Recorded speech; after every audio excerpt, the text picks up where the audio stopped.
Greetings and salutations, my most excellent friends. Welcome once more to the Chi Ranger Adventures podcast. This is season 2, episode number 14, which I guess I should call episode 2-14 or 214. Yeah, baby. Thank you so much for stopping by YouTube to watch us on the video portion of the podcast, the video podcast.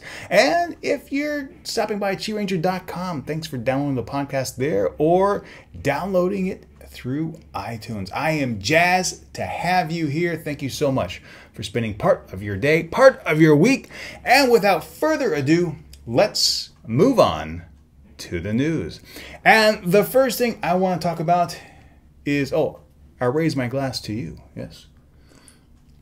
A little frosty beverage there. The first thing I want to talk about this week is YouTube and the Content ID system.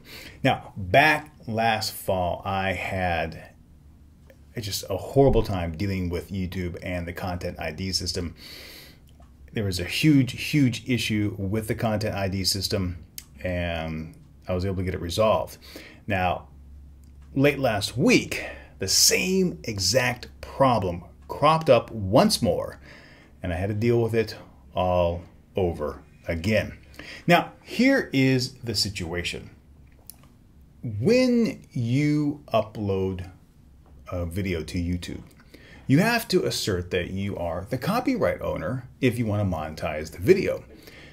Now, since I am a partner and I like to have ads on my videos so I can get revenue, I make sure that I shoot the video myself.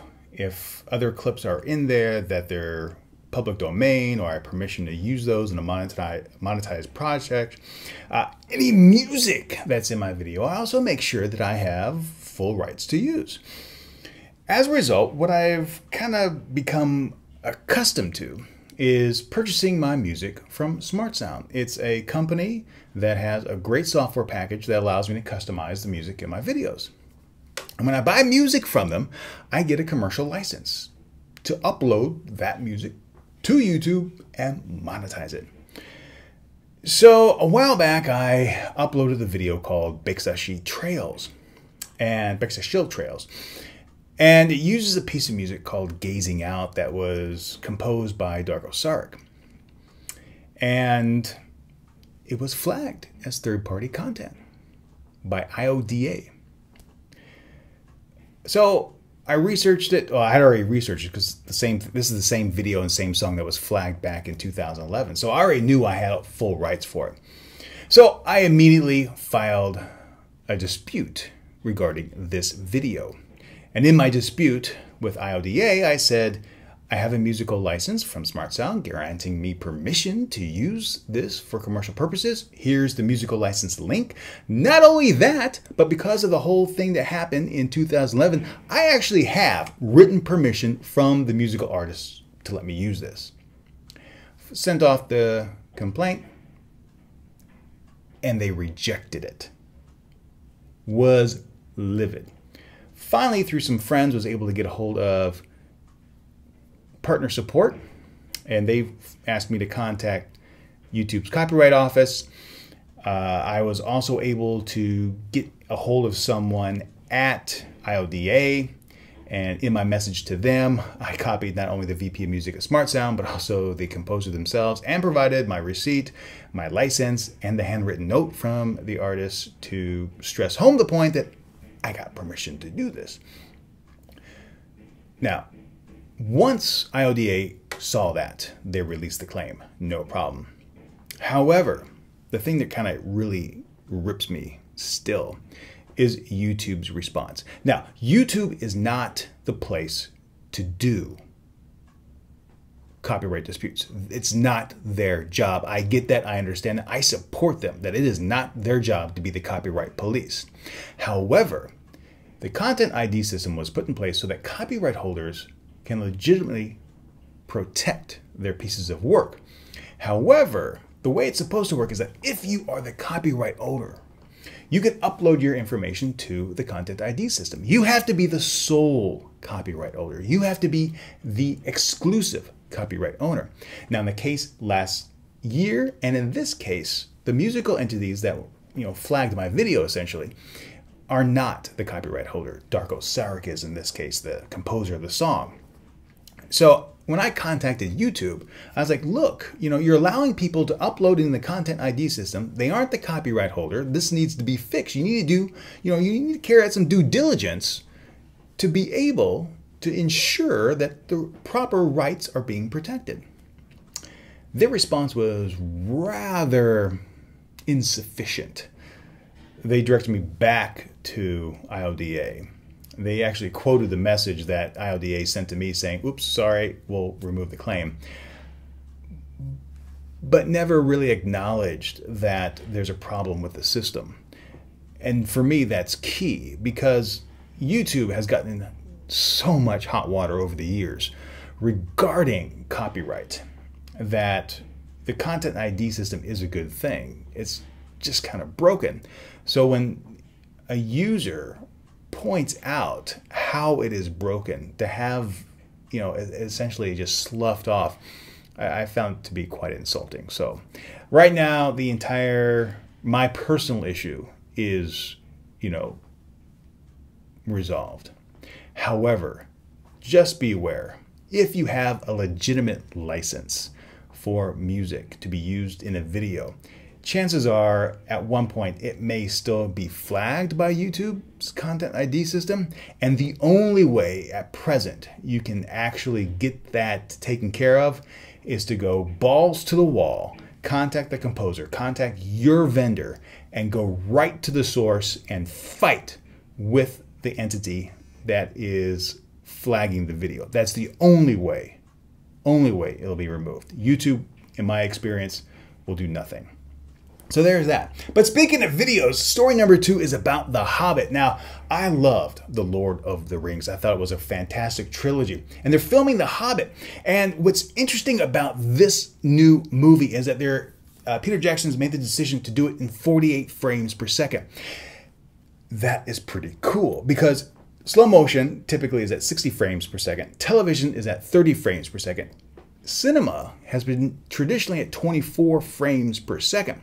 Now, the reason why that it was stated, Peter Jackson stated that he wanted to do it at 48 frames per second was to preserve the realistic quality of the shooting, to have it more crisp, to have it more clear, to have the action scenes more precise without blurring in it, which is precisely why sometimes I really dislike going to see action films in the movie theater. When a film is shot at 24 frames per second or presented at 24 frames per second, so much can happen that you get a lot of blurring. So if you go see some older films that maybe weren't shot with digital cameras and they pan across different areas, you lose all the detail. Everything becomes a blurry mess. And in my opinion, quite unwatchable. So I'm really jazzed to see what a 48 frames per second film looks like. The feedback that he's getting is that cinema goers don't like the look because it no longer has that warm quality of a movie. It looks more like video or more like television. And I also see that standpoint as well. I remember, watching, I want to say like BBC, Doctor Who, those kinds of shows back in the 60s. And their look and feel, because it was shot on video in many cases, wasn't as warm as some of the television shows shot in the United States where it was shot on film.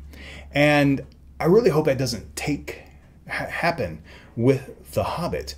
But given today's film technology, given the way that, say, programs like Final Cut can add different layering filters to give different looks and feels, I really don't think that's going to be the case. I'm really jazzed to see it. I hope more films, start filming in 48 frames per second, start filming in 60 frames per second to give really precise detail. Next item up on the docket is North Korea and some recent GPS attacks here in South Korea. Now, since, I want to say last weekend, we have had some issues around our airports with GPS interference with flights. Now, this really doesn't affect the flight overall, but is concerning. Over the years, I've mentioned that generally we're not really concerned about a ground war with North Korea. They just don't have the manpower. They don't have the equipment that South Korea has, that the UN forces have, that allies have.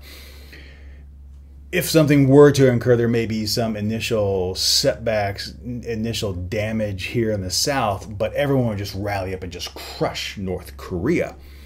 We really aren't concerned about nuclear warfare either, because if something were to happen, the retaliation would be so severe that North Korea would just go away. So over the years, I have said that where North Korea is doing a really good job at causing problems is on the cyber front. They've launched DDoS attacks here. They've tried hacking into different buildings here. And while nothing really has dangerously occurred from those incursions, it does show where they're placing their skill set. And I do see that coming more and more prevalent as they have launched a new attack phase that's going to be unprecedented here against the South, that will one day level the country to ashes. Yes, according to their spokesperson. That doesn't seem to be happening right now, but I do think it is a wake-up call to the West, to South Korea in particular, that certain safeguards need to be put into place to make sure that your sensitive systems are well protected, that your systems can withstand hacking, and that any kind of incursion that is detected is met with some kind of response back to the North. You got to be able to do stuff back to North Korea. You just can't take it. So that's the big thing that's going on here, cyberways. Speaking of cyber, let me raise my glass one more time.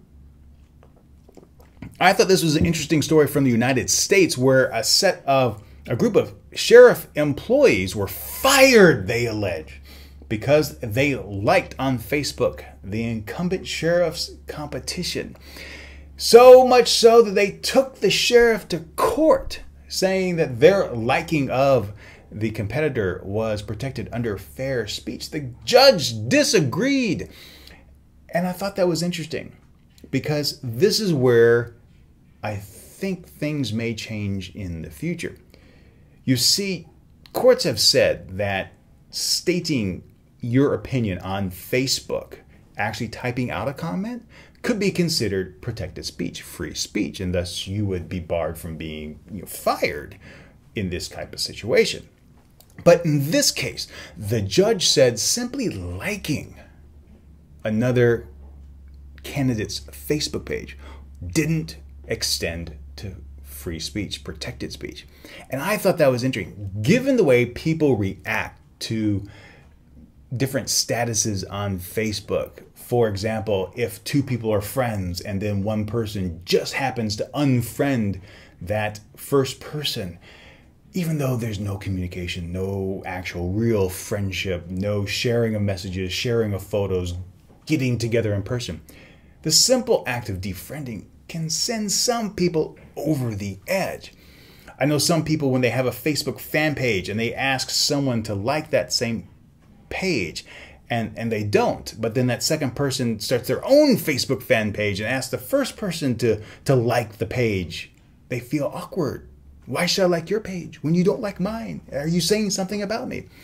So I'm really interested to see what you think about this issue. Would you consider in the future the act of liking, or in some cases not liking, a Facebook status update, a Facebook page, as a vocal comment, either in support or in disagreement with whatever the topic may be? Leave your comments in the section down below. I would love to hear your opinion on that. In science news, in Oslo, the tree of life has been discovered, or so they're calling it. Now this, as a scientist, I love. I love these kinds of stories. They're calling it the tree of life because you have a very primitive organism. And this primitive organism has DNA that is shared with the plant kingdom, the animal kingdom, and the algae kingdom. That is pretty cool. It really seems to drive home the point, if you believe in evolution, that life started from a very simple organism and grew more complex. Here is this organism with DNA of 3 significantly more complex kingdoms. That's cool. If you subscribe to, say, the Genesis theory, it's also really cool. Because if you look at Genesis, it says that God created the earth, and if you follow along the verses, it started with things very simple in complexity and growing more and more complex. So from a religious standpoint, it seems to back up those kinds of stories. Fascinating stuff. I can't wait to see, as they do more studies on this organism, what ultimately comes out. That's really, really cool. And finally, as we prepare to segue into the content rewind, I'm going to talk about one of the videos I released on Friday, and that was the Korean travel tip regarding Korean cell phones. Now, up until May 1st, Korea operated under a whitelist policy, meaning that if you wanted to use a cell phone in Korea, it had to be pre-approved. It had to be on a list of phones that were approved to be used on the carriers. If you had an unlocked phone that wasn't on that list, too bad, you couldn't use it. And it's one of the reasons I think that the iPhone always was maybe second tier coming to Korea. There's all this testing you had to do. You know, if you brought in a phone that wasn't on the list, you could have it tested by a cell phone carrier for, I think, $500 or something like that. And if it passed, then you could use it in the country. Well, on May 1st, they changed all that around. So as long as a phone wasn't reported lost or stolen, if it's unlocked, boom, you throw in a SIM, you're good to go. So if you're coming to Korea to teach and you have an unlocked phone from the United States, Canada, blah, blah, blah, blah, blah, you can get either a prepaid plan or sign up for a plan and just get the SIM and throw it in there. It also allows people to buy phones from overseas, any phone really, and as long as it will operate on one of our networks, it has to be technologically compatible. You're good to go, and that's pretty cool. I'm really jazzed to see that happening. I'm hoping that that also means that when the iPhone 5 comes out, hopefully this fall, that Korea will be bumped up a tier and we'll get it sooner rather than later. So there you have it. This week's news. Boy, was that a lot. Hello, my friends. Welcome back. It is time for the Content Rewind. And first up is the article on the Korea blog where I talked about the Tour de Korea start. You can find that link in the show notes, as well as the link to the Korea blog article about the 3 modes of help available in Seoul and kind of all over Korea. You have the BBB service I mentioned last week. You have the Seoul City Guides, which I've done a video for, I think, a year and a half ago or so. And of course, the 1330 line, both of which I think are exquisite services. And when you couple that with the BBB, you are good to go. So those articles are over on the Korea blog, and you can find them via the show notes. The link is in the description box of the video. The video on Monday was called Time Travel, and that was a lot of fun. I was meeting a friend over at Seoul Station, and I feel like James T. Kirk. I was meeting a friend over at Seoul Station, and I got there a little bit early, and I had wanted to do a fun experiment with the GoPro about compressing time, about extending time, because while I was on the race with Hanu, I had that chain derailment. And that was an interesting experience for me, because while I was pulled off to the side and trying to get that stupid chain back on the spoke so I could get back on and race, I felt like time was moving by at such a rapid pace. If you would have asked me as soon as I got back on the bike how much time had passed, I would have said 5, 10, 15 minutes. Well, 5 minutes, 5 minutes. 10, 15 minutes, really exaggeration. But I really thought 5 minutes had passed. However, when I was editing the race video, only a minute and a half had passed by. And it really got me thinking about how what you're doing, what you're anticipating, what you're trying to do can skew your perception of time. So I got to Seoul Station a little bit early before my meeting, and I found different scenes and shot the scenes with a GoPro. Each scene was about a minute in length with a recording, and then I sped it up roughly 900 times in Final Cut, and then added a strobe effect so it's not a fluid movement across the screen, but kind of start stop. So I did that, and then I shot one scene where I jumped off a set of stairs, and that was slowed down to 9% using Twixtor. It was just a lot of fun. As I take another beverage sip. Yeah. The comments that came in from the video were also really intriguing. And as a general consensus, we all have the same opinion because I experienced it as well. As you're going someplace, a lot of times while you're traveling, time seems to slow down. It seems to take longer to get there. But on the way back, time speeds up. Or while you're having fun, time speeds up. So I thought that was a fun discussion to have this week on YouTube. I thought the video itself was a lot of fun, very short. I was really jazzed that I found the tick, tick, tick, tick, tick music that went with it. Everything, I'm just really, really pleased with it. It was a lot of fun to do. And believe it or not, that's really all the Content Rewind news this week. Of course, on Saturday, another word puzzle, mystery word game. Last week's puzzle was kind of difficult. The answer was sofa. We had Sony, organic. Friends was the third clip with Carl and myself. There's some people used finger, and I would have accepted that as an F. And then the last scene was Arabica. We were talking about coffee. We shot it at the Coffee Expo, and there's a table full of coffee. So those were Arabica beans. So SOFA. That's the solution for last week's puzzle. This week's puzzle, only a 3-letter word. Hopefully, people will start to get the hang of things. Almost everyone got really, really close with last week's puzzle, so I'm really jazzed about that. I'm having a lot of fun with it. It's a blast. The one thing I didn't do this past week was do a video every day that I didn't release on Chi Ranger channel, and that's just because I needed to take a break with doing the podcast video, the mystery word puzzle, and the 2 other produced videos over in Chi Ranger. I just needed a little time off to relax. So there was a little less on the video front that way. I may carry that over next week since we have some big projects coming up. And yeah, so there you have it. This week's Content Rewind. And here we are once more at the question of the week. This week's question kangawanga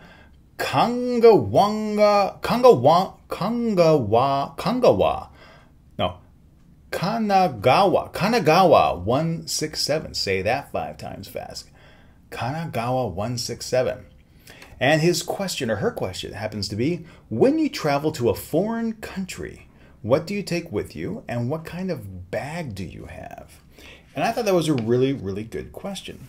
Now, part of the, I guess, issue comes to how long am I going to be traveling, and what kind of amenities do I have? When we went to the Philippines this past winter, we stayed for a month, and I just had a 45-liter backpack, and I put all my clothes inside there. Then I had my I had a jumper type sack where I could like put my laptop in it, and then I carried a few things in there, a few toiletries that I couldn't live without, and I had my camera bag. So I had those 3 bags with me, and for the most part, that's how I travel. If Joe and I are just going away for a weekend, typically we can fit everything in my 45-liter backpack in terms of clothes. And then I'll just take my camera bag and usually leave the laptop at home. In some cases, and we're actually shooting next weekend, the Yosu World Expo opening. And what I may do is take my big Kata filming bag. It has a top, area that you can put stuff in. And a lot of times if we're going away for a weekend, I'll have all my camera equipment in the main body, and in the top portion I'll have a change of clothes and some toiletries. So I do that sometimes. This summer when we go home to the United States for a couple of months, we'll be taking the massive suitcases as well as some camera gear. So that's kind of how I pack. It really depends on the length of stay. My personal motto is try to pack as light as possible. I hate having to deal with checked luggage. I hate having to deal with a lot of overhead stuff. I really just, hate packing. I usually pack at the last minute, and one of my mantras really is, if I forget it, no worries, I can buy it when I'm there. Especially when it comes to toiletries, which, oh man, I forgot. I needed to buy some saline solution today. Oh well.